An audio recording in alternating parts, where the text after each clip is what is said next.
उस सुबह गुरुद्वारे का भारी दरवाजा जैसे ही खुलता है, अंदर का सन्नाटा इतना गहरा था कि फर्श पर टपक रहे खून की आवाज भी साफ साफ सुनाई दे रही थी। 3 लोग फर्श पर पड़े थे, 2 की सांसें हमेशा के लिए थम चुकी थी और तीसरा अभी जिंदा था। लेकिन वह जो तीसरा इंसान था, वह कातिल का चेहरा नहीं बता सकता था, क्योंकि वह अंधा था। यह किसी हॉरर मूवी का सीन नहीं है। यह 9 सितंबर 1973 की एक ऐसी कहानी है जिसने पूरे राजस्थान को हिलाकर रख दिया था। रोज की तरह जब श्याम सिंह श्री गंगानगर के उस गुरुद्वारे पर सफाई करने पहुंचा, तो वहां का क्राइम सीन इंसानियत का सबसे डिस्टर्बिंग और डार्क क्राइम सीन था। अब करतार सिंह की ऑन द स्पॉट मौत हो चुकी थी। मदा सिंह हॉस्पिटल के रास्ते में दम तोड़ने वाला था और वीर सिंह अपनी आंख की रोशनी न होने के कारण उस रात में जो भी हुआ उसे सिर्फ महसूस कर पाया। लेकिन पुलिस इन्वेस्टिगेशन में यह पता चलता है कि यह मामला उतना सीधा नहीं है जितना हमको लग रहा है। यह कोई नॉर्मल रॉबरी या पर्सनल रंजिश नहीं थी। डेड बॉडीज को एनालाइज करने के बाद एक ऐसा सच सामने आया जिसने बड़े से बड़े इन्वेस्टिगेशन ऑफिसर को भी हिलाकर रख दिया। तीनों विक्टिम्स के शरीर पर कोई रैंडम चोटें नहीं थी।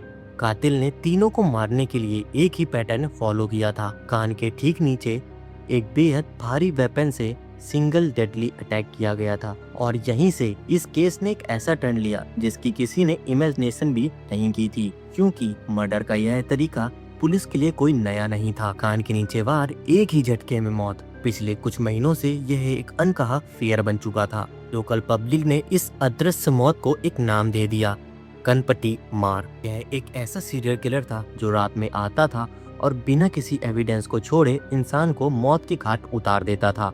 उस टाइम इस कनपटी मार कातिल का खौफ इतना गहरा था कि लोग शाम होते ही अपने अपने घरों में लॉक हो जाते और पूरा परिवार घर के एक ही कमरे में सोया करता था।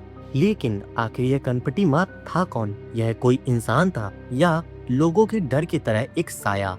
लेकिन हमें इस मिस्ट्री का जवाब खोजने के लिए आज से कई दशक पहले चलना पड़ेगा। यह बात है 1952 के जयपुर की, जहां पर एक मिडिल क्लास फैमिली में शंकर प्रजापति नाम का एक लड़का पैदा होता है। अब जैसे हर माता पिता की अपनी बच्चे से कुछ मनोकामनाएं होती हैं कि वह पढ़ेगा लिखेगा और अपना करियर बनाएगा, लेकिन शंकर का बिहेवियर इन सब से काफी ज्यादा अलग था।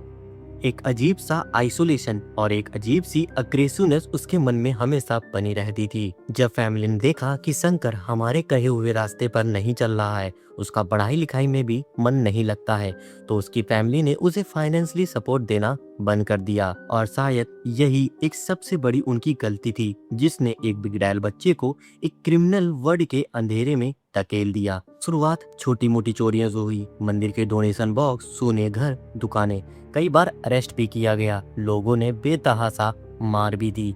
लेकिन शंकर का वह क्रिमिनल माइंडसेट कभी नहीं बदला और धीरे धीरे सोसाइटी ने भी उसे एक क्रिमिनल का परमानेंट टैग दे दिया था।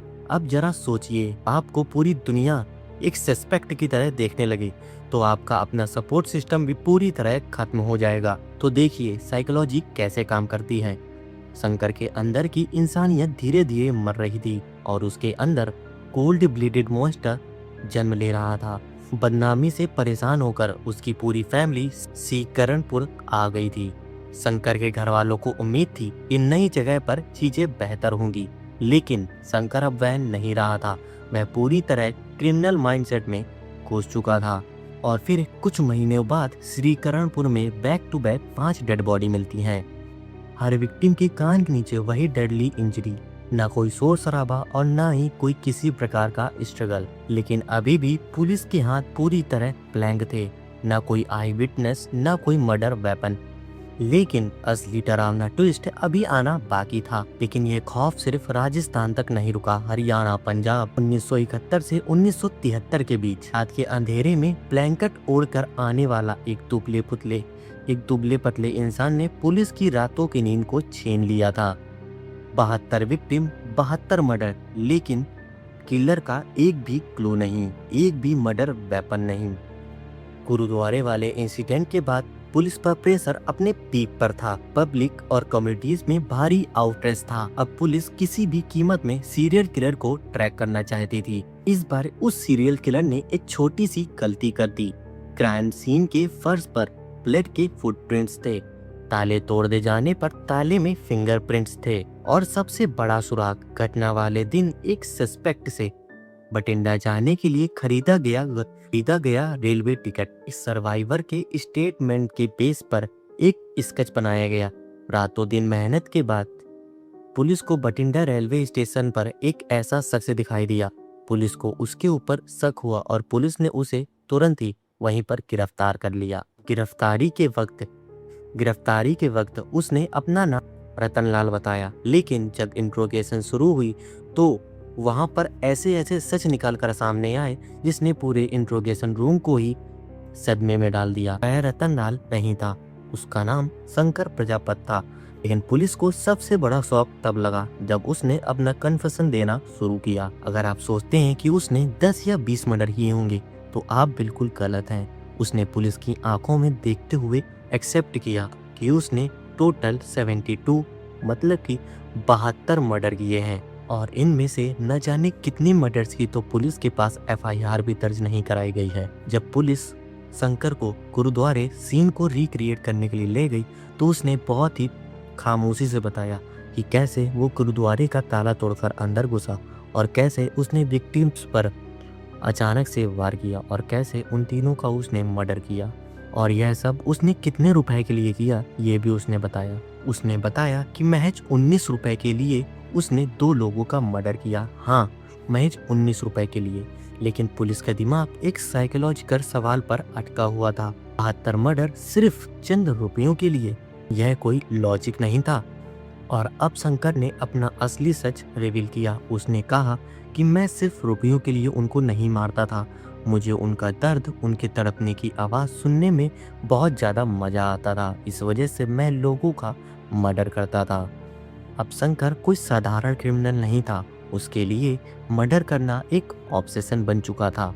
अब वह एक ऐसा इंसान बन चुका था जिसे सोसाइटी ने रिजेक्ट कर दिया था और अब वह अपनी ही सोसाइटी से बदला ले रहा था। कोर्ट में ट्रायल शुरू हुआ। कोई भी वकील इसका केस लेने के लिए तैयार नहीं था। सबूत और खुद के जजमेंट इतने स्ट्रॉन्ग थे कि कोर्ट का फैसला आने में ज्यादा समय नहीं लगा। भारत की हिस्ट्री का सबसे फास्ट ट्रायल में से एक में शंकर को डेथ पेनल्टी सुनाई गई। हर जगह से उसकी मर्सी पिटीशन रिजेक्ट कर दी गई। 1976 जयपुर की सेंट्रल जेल फांसी के तख्ते की तरफ पड़ते हुए इस खूंखार अपराधी के आखिरी शब्द बहुत ही डिस्टर्बिंग थे। मैंने बिना किसी वजह के बहुत सारी लोगों की जान ली, कृपया करके मेरी तरह कोई भी मत बनना। लीवर को खींच दिया गया और कनपटी मार का चैप्टर हमेशा के लिए खत्म हो गया। लेकिन इस केस ने एक डीप साइकोलॉजिकल इम्पैक्ट छोड़ दिया। जब हम इस केस की टाइमलाइन देखते हैं तो हमारे जहन में एक सवाल गूंजता है कि क्या सोसाइटी का ट्रॉमा, एक सवाल गूंजता है कि क्या चाइल्डहुड ट्रॉमा, सोसाइटी के रिजेक्शन ने एक आम से बच्चे को इंडिया का सबसे बड़ा सीरियल किलर बना दिया। शायद असली खौफ उस बच्चे में नहीं था, शायद असली खौफ इस बात में था, शायद असली खौफ उस बच्चे में नहीं था। एक ह्यूमन माइंडसेट किस हद तक डार्क हो सकता है जब यह दुनिया उससे मुंह मोड़ लेती है। अगर इस केस ने आपको भी अंदर तक हिला दिया तो चैनल को सब्सक्राइब करें और वीडियो को लाइक जरूर करें और कमेंट सेक्शन में यह जरूर बताएं कि क्या क्रिमिनल पैदा होते हैं या सोसाइटी उन्हें मॉन्स्टर बनाती है। हम मिलेंगे एक और ऐसी ही खौफनाक मिस्ट्री के साथ, तब तक के लिए स्टे सेफ।